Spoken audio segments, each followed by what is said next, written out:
कल्पना कीजिए, एक ऐसी नगरी जो इतनी खूबसूरत थी कि लोग उसे स्वर्ग का द्वार कहते थे। एक शहर जहां महल सोने चांदी के बने थे, सड़कें इतनी चौड़ी थीं कि 100 घोड़े साथ साथ चल सकते थे। लेकिन एक दिन वो पूरा शहर समंदर की गोद में समा गया। आज भी गुजरात के द्वारका के किनारे पानी के नीचे पुराने पत्थर, दीवारें और खंभे छुपे हुए हैं। क्या ये वही प्रसिद्ध द्वारका है जहां भगवान कृष्ण ने अपना राज्य बसाया था? आज हम उस राज्य को खोलने की कोशिश करेंगे। ये है the lost city of Dwarka, एक कहानी जो इतिहास और पौराणिक कथा को जोड़ती है। बहुत पुराने समय की बात है।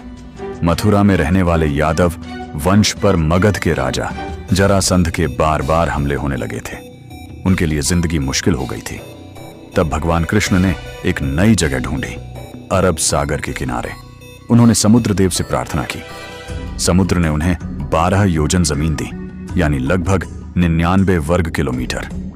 इस नई जमीन पर विश्वकर्मा ने एक शानदार नगरी बनाई, द्वारका, जहां हर तरफ सुंदर बगीचे थे, गहरी खाइयां थीं, बड़े बड़े तालाब थे और इतने महल थे कि उनकी गिनती मुश्किल थी।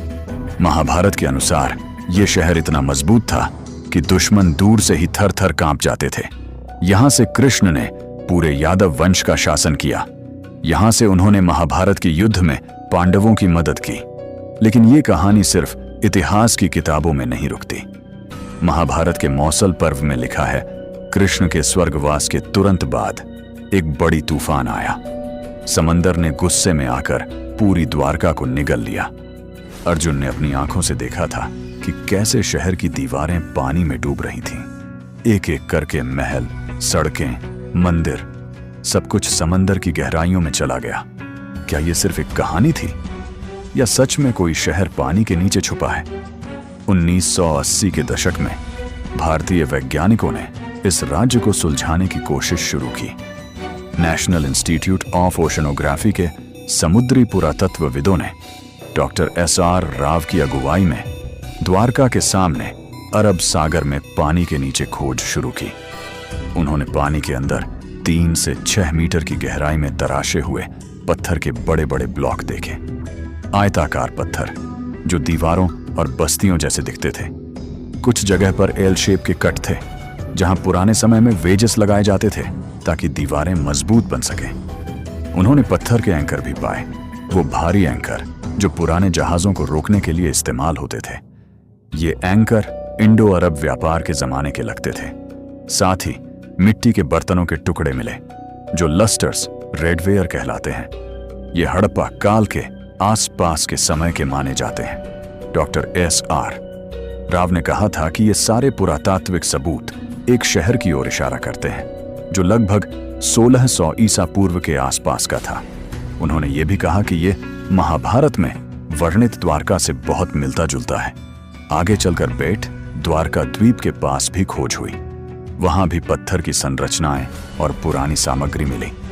वैज्ञानिकों ने थर्मोलुमिनेसेंस डेटिंग और कार्बन डेटिंग की मदद से इन चीजों की उम्र जानने की कोशिश की। कुछ निष्कर्ष 1600 से 1200 ईसा पूर्व के बीच के बताते हैं। लेकिन यहां एक दिलचस्प बात है। कुछ लोग खंभात की खाड़ी यानी गल्फ ऑफ खंभात के और गहरे पानी में भी पानी के नीचे संरचनाओं की बात करते हैं। वहां सोनार स्कैन में ग्रिड जैसे पैटर्न दिखे थे, जैसे पुराने शहर की सड़कें। एक लकड़ी के टुकड़े की कार्बन डेटिंग 7500 ईसा पूर्व के आसपास आई थी। लेकिन ये निष्कर्ष अभी भी काफी विवादास्पद हैं।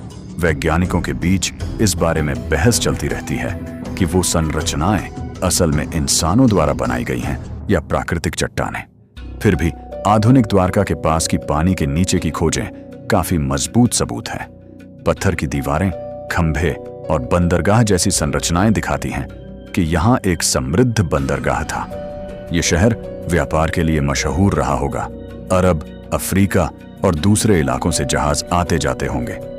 आज भी द्वारकाधीश मंदिर के पास गोमती नदी समंदर से मिलती है, वही जगह जहां पुरानी द्वारका होना माना जाता है। हर साल लाखों श्रद्धालु यहां आते हैं। उनके लिए यह सिर्फ एक मंदिर नहीं बल्कि एक विश्वास है। तो सवाल यह है, क्या हम सच में कृष्ण की द्वारका के अवशेष देख रहे हैं? विज्ञान और इतिहास अभी पूरी तरह से साफ जवाब नहीं दे पाए हैं। लेकिन जो कुछ भी मिला है, वो पत्थर, वो एंकर, वो मिट्टी के बर्तन, वो कह रहे हैं कि यहाँ कोई बड़ी सभ्यता थी। एक शहर था जो समंदर से लड़ता था और एक दिन समंदर ने उसे वापस ले लिया। शायद ये कहानी हमें सिखाती है कि वक्त और प्रकृति के सामने सब कुछ अस्थायी है। फिर भी इंसान की यादें, उसकी कहानियां और उसका विश्वास जिंदा रहते हैं। जैसे आज भी द्वारका के पानी के नीचे कुछ छुपा हुआ है जो हमें अपनी पुरानी शान याद दिलाता है। अगली बार जब आप द्वारका जाएं, समंदर की तरफ देखिए, पानी के ऊपर से ही सोचिए, नीचे क्या छुपा होगा? एक सुनहरी नगरी, एक खोया हुआ राज्य, या सिर्फ पत्थरों का एक पुराना समूह? ये राज अभी भी खुला है और शायद एक दिन एडवांस्ड टेक्नोलॉजी और नई खुदाइयां हमें पूरा सच बता देंगी। तब तक ये कहानी हमें सोचने पर मजबूर करती है, हमारा इतिहास कितना गहरा और कितना अजीब हो सकता है।